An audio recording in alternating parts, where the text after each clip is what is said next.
Witam serdecznie, Aleksander Wojtysiak, Między Światami, życie na Filipinach. Zaczynamy kolejny dzień. Dziękuję za wszystkie lajki, komentarze i subskrypcje. Dzisiaj jadę odebrać żonę z portu. Dzisiaj wraca do nas żona. Jak wiecie, trochę posprzątałem. Chłopaki pracują, jest sobota. Ja za chwilę dokończę z tego materiału, który mam podłogę na górze. Mam zamontowania 2 płyty. I wtedy do zapłytowania zostanie podłoga tylko nad jedną sypialnią. Ale to też trzeba na ten cel zamówić płyty. Nie wiem, czy zrobić to dzisiaj, czy zrobić to w poniedziałek. Mniejsza z tym, bo to i tak trzeba poczekać kilka dni na dostawę. Ale to nie pali się. Nie pali się. Musiałem zastosować pewien adjustment, jakbyśmy to powiedzieli. Nie jestem takim specjalistą od stropów i betonu. No ale na moje trzeba zrobić pewne zmiany, dostosować się do sytuacji. Bo wczoraj bardzo długo myślałem, można powiedzieć, sens powiek mi spędzał fakt, jak ciężki będzie ten strop. No i z moich jakichś tam obliczeń wyszło, że jakbyśmy go zrobili tak jak jest teraz, to miałby wagę ponad 7000 kg. Bardzo dużo. Ale szukałem możliwych rozwiązań. No i znalazłem rozwiązanie. Zrobimy strop, ten docelowy, pierwszy, na 20 cm. Nie będziemy wychodzić ponad to. Trochę nam zabraknie do poziomu podłogi, ale to nie jest problem. Bo lepiej w tej sytuacji, którą mam, chociaż to i tak będzie duży ciężar, najbardziej martwię się o ten zbiornik drenażowy, o septic tank, który jest pod podłogą i o tą wylewkę, która stanowi ten punkt podparcia, żeby to wytrzymało, żeby to nie jebło po prostu. No. Dlatego też deseczki pod nogami, żeby był mniejszy nacisk na metr kwadratowy, na centymetr kwadratowy każdej kolejnej nogi. No i jak zrobimy ten strop 20 cm, który potem będzie już, jeżeli plan się powiedzie, będzie już podtrzymywał całą resztę, która zostanie postawiona potem na górze. I potem na takim 20 cm stropie nie ma żadnych przeciwwskazań, żeby sobie dorobić, nadlać te brakujące kilka centymetrów do poziomu podłogi. Wyszło nam trochę więcej niż 20. U wujka Eldrina jest 20. To błąd w komunikacji, wiecie? To błąd w komunikacji, tak wyszło po prostu, bo nie myślałem o tym, że nie miałem tego wszystkiego dobrze przeliczonego. I zasugerowałem się tym, co wujek po prostu sugeruje. No ale jak zacząłem to wszystko liczyć, mierzyć i obliczać wagę, no to się trochę przeraziłem faktem, że aż tyle.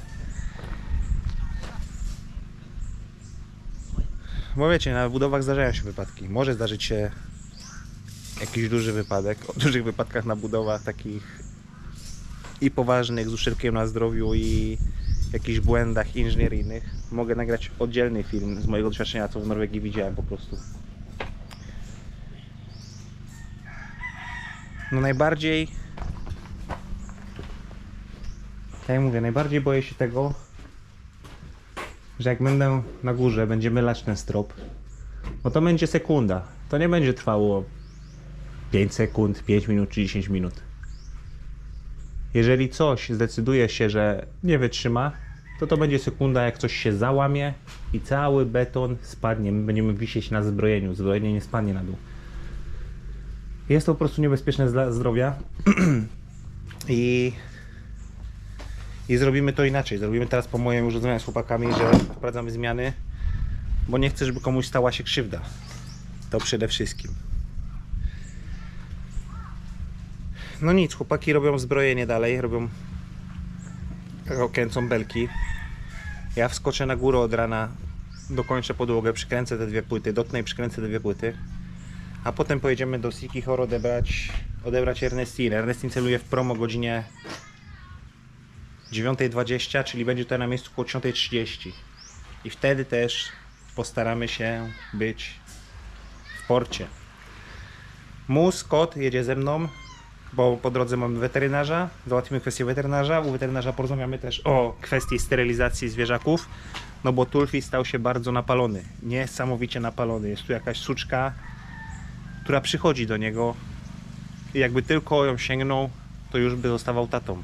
A tego nie chcemy, nie chcemy tego. No i Rosie też musi zostać wysterylizowana. Tam, proszę pana, krzyczy, jedziemy cię na ścieżkę, proszę pana. Zobaczymy, ile ważysz. Dobra, nie przedłużajmy, bo godzina jest już...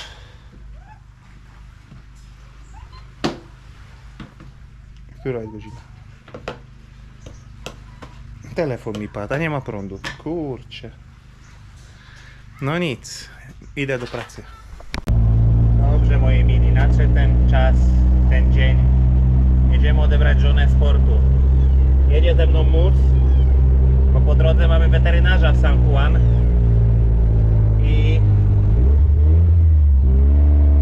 i Mus dostanie ostatnie odrobaczywienie. No nic, drogę, zobaczymy, jak samochód się spisze podczas takiej podróży. I pierwszy przystanek dzisiejszego dnia. Weterynarz. Chodź, krzykaczu. Idziemy do doktora. No i proszę państwa, stało się. Mam 1 kilogram. Mus jest 4 razy większy, przeszło 4 razy większy, może nawet 5 od czasu, kiedy go znaleźliśmy. No i dzisiaj pierwszy raz w życiu dupka była kuta. Także Mus jest zaszczepiony. Po raz pierwszy raz w swoim życiu. Odrobaczywienie również jest skończone. To pierwsze, co regularnie 4 dawki. Teraz tylko jak kontrolne, jakieś tam w lipcu. Mamy to z głowy. Cieszę się, że na wadze było przeszło kilogram. Także dupka była skuta. Dzisiaj pewnie będziesz markotny i leniwy. A teraz już jedziemy do portu w Sikihor, San Juan i jedziemy odebrać żonę. 11:34, a my już jesteśmy w porcie w Sikihor. Co tam chce pan udzielić wywiadu? Boli dupka? Boli trochę? Bardzo? Chodź, pomasujemy dupkę. O, pomasujemy dupkę, jak boli. A jak boli dupka w polsce wiące. Pierwsza igiełka w życiu, ojejku. Ale byłeś dzielny, Mus, no. Zaraz twoja pani będzie, no. Zaraz twoja pani będzie miał kto cię pieścić i głaskać. Myślę, że się ucieszy, jak cię zobaczy. Chyba nie zdaje sobie sprawy, że wjechaliśmy wcześniej, pojechaliśmy do weterynarza po drodze załatwić to i mieć to z głowy, co nie? Co nie? Ale jesteś grzecznym chłopcem weterynarza, umiesz się zachować jak potrzeba. Tak to rozrabiasz, o. Co tam, znowu przebieg sprawdzasz?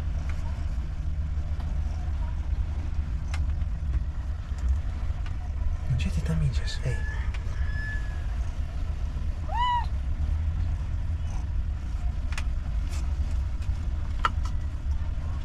Będziesz leżał? Bardzo ładne miejsce, no. Tu możesz sobie leżeć, odpoczywaj.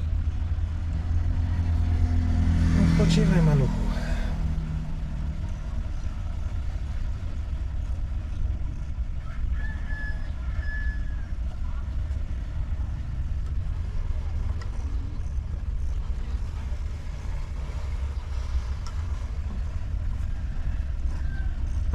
Jak stoimy, to możesz sobie łazić po samochodzie, ale jak jadę samochodem, to lepiej, żeś mi nie łaził pod nogami. I siedzi wtedy w swoim kontenerku. Umyj się, ale czyste masz łapki. No, w porównaniu do naszych szczeniaków, wtedy jesteś czyściowy. Ach. Och, między paluszkami sobie tak. Pięknie, poduszeczki i wszystko. 10:45 było wypłynięcie z portu w Dumaguete, więc 11:45, 11:50 łódź już powinna być tutaj na miejscu. Kolejne wizyty 28 kwietnia, druga dawka Feline Vaccine. Co to jest Feline Vaccine? Gives your car protection against feline viral. Koty dostają tylko 2 szczepionki. Feline Vaccine and Anti-Rabies Vaccine. Ale żeby dostać Anti-Rabies musi być co najmniej 3 miesiące. Musi mieć co najmniej 3 miesiące. A tutaj wynika z kalkulacji, że on ma jakieś może 2 miesiące? No już, no zaraz. To tak, twoje to jest, no. Twoje dokumenty, twoje papiery, tak. Tak. No tak. No mówię ci, to twoje, wiem, że twoje. Już odkładam. Już odkładam na miejsce, już nie rób. Nie rób zadymy. Nie rób zadymy. Pani doktor też powiedziała, że bardzo ładnie wyglądasz.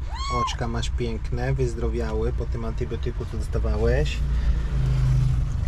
Tylko mówi, że dużo jesz, bo szybko rośniesz.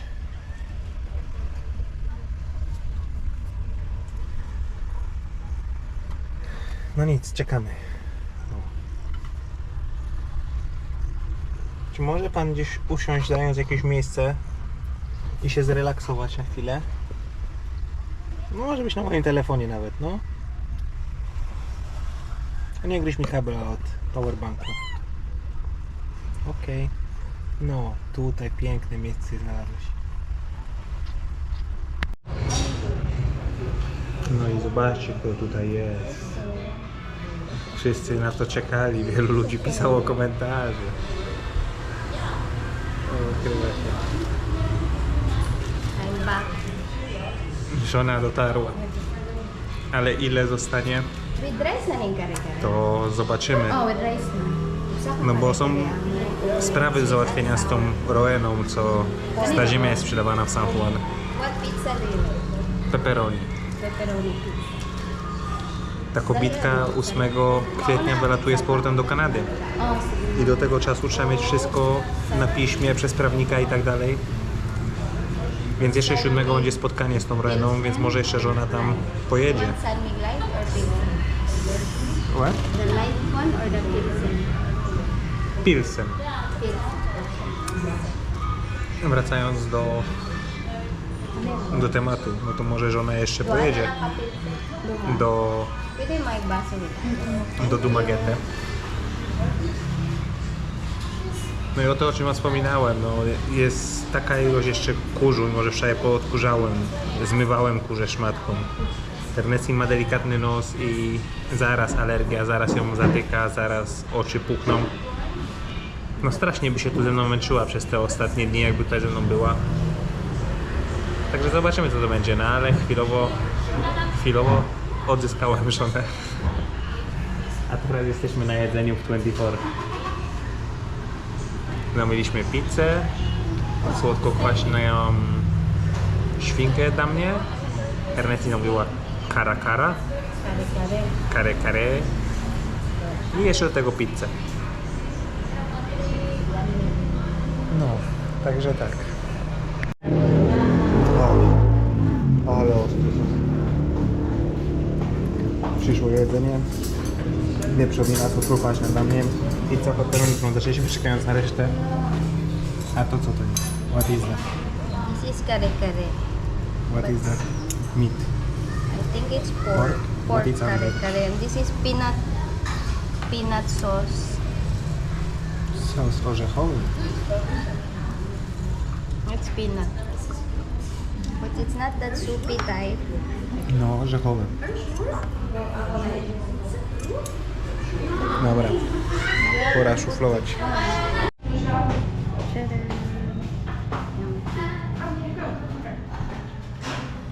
Are you happy? Bardzo zadowolony. Nie wiem, czy to z faktu, że ostatnimi dniami jakoś niewiele normalnych potraw jadłem.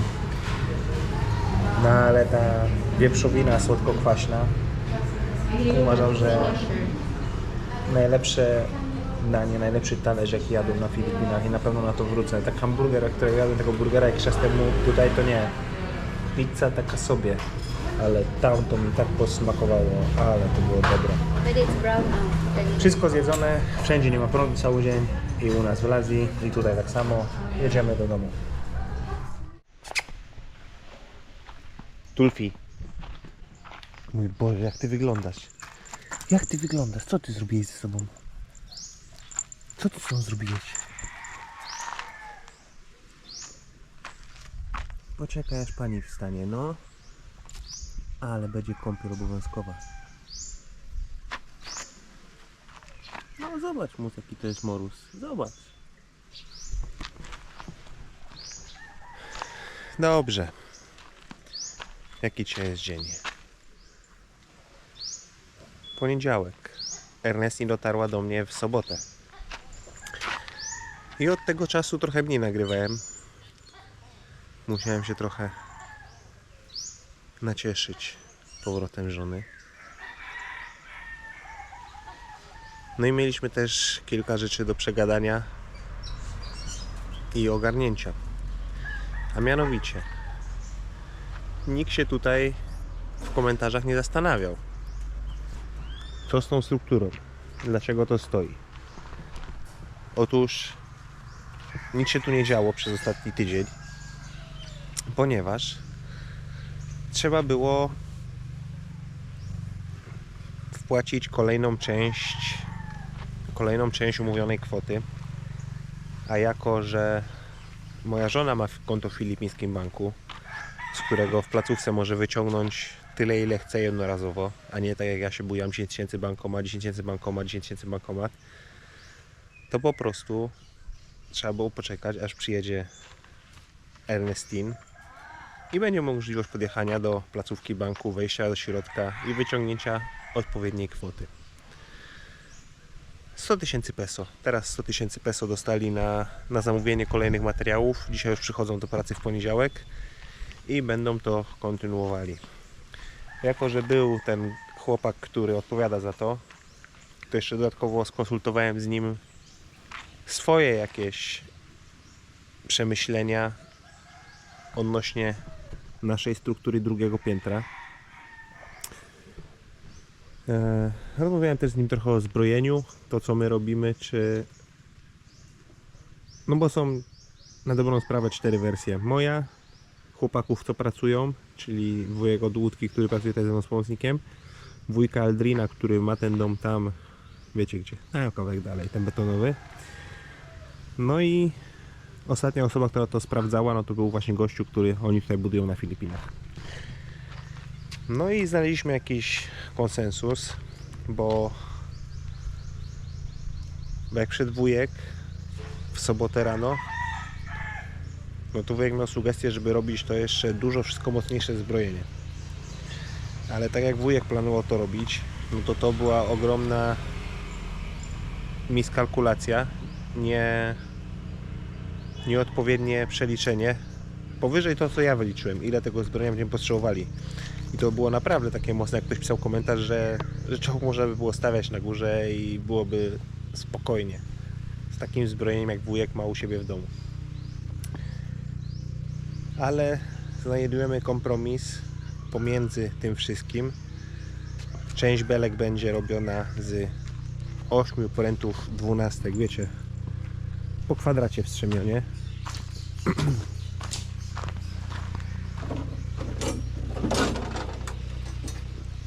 Wiecie, jak macie strzemiono, no to po narożnikach macie pręty. Ale będzie kilka belek jeszcze będą pręty szły przez środek strzemiona. Czyli finalnie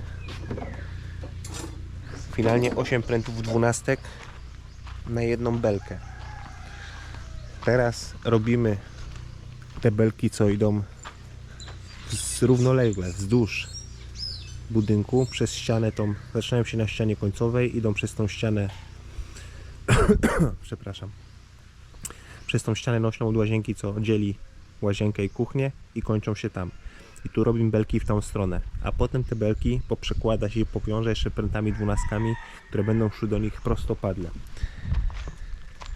Myślę, że w tym tygodniu spokojnie zbrojenie powinno być skończone. Jak uda się wszystko zamówić, to będzie w tym tygodniu lane. Mamy jeszcze do zamówienia zbrojenie, żeby to dokończyć. Worki cementu i piach. Żwir kupiliśmy tutaj lokalnie, 41 worków. W sklepie cena za worek to 88 peso. Tutaj lokalnie zaoferowała się kobitka 40 peso za worek. W porządku. Mamy trochę zbrojenia, żeby zacząć dzisiaj od rana, ale jak przyjadą chłopaki, to już dokładniej policzę, ile mniej więcej nam potrzeba tych 12, żebyśmy mogli skończyć zbrojenie stropu.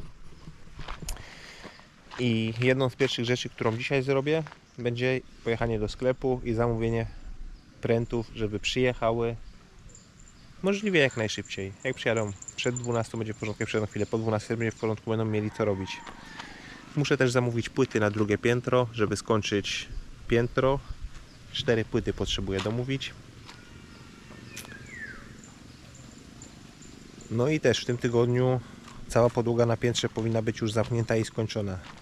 Wtedy możemy brać się za lepszą organizację tutaj na dole, bo część rzeczy, część materiałów, część wszystkiego pójdzie po prostu na górę, na piętro. Ono nie będzie na razie użytkowe, będzie tam tylko podłoga. Tutaj wczoraj udało się posprzątać, część rzeczy wynieść, robi się więcej przestrzeni, skończymy podłogę, sprząta się elegancko tą sypialnię, żeby obie sypialnie już były gotowe do użytku, bo możliwe, że jak będziemy gotowi, to na wyspę przyjedzie mama Ernestine. Jeszcze ma sprawy z tą ziemią związane, tu jakiś adwokat, tam jakieś coś. Jeszcze są pewne rzeczy. Mama dobrze była, jakby wpadła na Sikor na jakiś czas. No a poza tym docelowo przecież chcemy, żeby mama tu zamieszkała pod naszą nieobecność, jak pojedziemy do Norwegii. Jeżeli chodzi o Norwegię, w Norwegii też była słaba zima, też już jest ciepło. I Asbjorn już do mnie pisał, że jak dla niego to nawet od 1 maja mógł zacząć już w Norwegii pracować. No ale umawialiśmy się na końcówkę maja. Na końcówkę maja, najwcześniej po Sotten Maj, po Narodowym Święcie Norwegii. A Asbjorn teraz mówi, że mógłby nawet wcześniej. No tylko, że jeszcze mamy tutaj dużą rozsypkę. Bo to też jest coś, co konsultuję, o czym rozmawiałem z żoną. Że wielu rzeczy w tym roku nie da się po prostu przerobić i zrobić. Po prostu się nie da. Moja doba też jest ograniczona i się po prostu nie da. A zamówić tutaj więcej chłopaków jakichś do pomocy, gdzie już wiemy, jak jest, trzeba po prostu tego pilnować, doglądać i czasem to stwarza więcej problemu niż robienie tego samemu. Po prostu męczy mi to głowę. Ja lubię, jak robię coś samemu i wiem, jak to jest zrobione, a nie chodzić, sprawdzać potem jeszcze, nie daj Boże, jak trzeba coś przerabiać po kimś, bo ktoś nie pomyślał, zrobił błąd. To irytuje mnie to po prostu.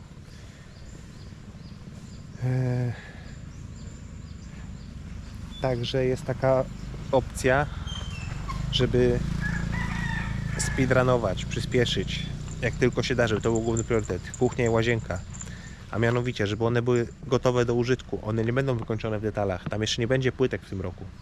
Ale żeby działał zlew, żeby było gdzie gotować obiad, żeby były okna zamontowane, żeby była część, gdzie możesz się umyć, prysznic, kibel, zlew i tego typu sprawy. Możliwe, że jeszcze w tym roku też trzeba pomyśleć już o dużym watertanku. Naprawdę dużym watertanku rozważamy. Jesteśmy bardziej przychylni na ten moment, na teraz, na dzisiaj. Kupić duży watertank, który będzie stał na poziomie gruntu. A do tego, jak to się nazywa, sprawdzałem w internecie, ale teraz nie pamiętam, pompa hydroforowa. Podłącza się do całego zestawu pompę, która reguluje, wyrównuje ciśnienie w rurach. Podłącza się pod prąd i ona trzyma ciśnienie. Że jeżeli nawet zdecydowalibyśmy się jeden duży zbiornik i raz, 2, 3, 4, 5 wyjść wody. Jedna łazienka tu, druga łazienka tu, trzecia łazienka nasza, czwarta łazienka na górze Ernestim przyjechała i mówi, żeśmy zrobili łazienkę na górze dla tych pokoi, co będą na górze, dla 3 pokoi, co będą na górze. Plus nasza kuchnia. I żeby to wszystko dało radę dźwignąć z jednego dużego water tanka, który będzie stał na poziomie gruntu.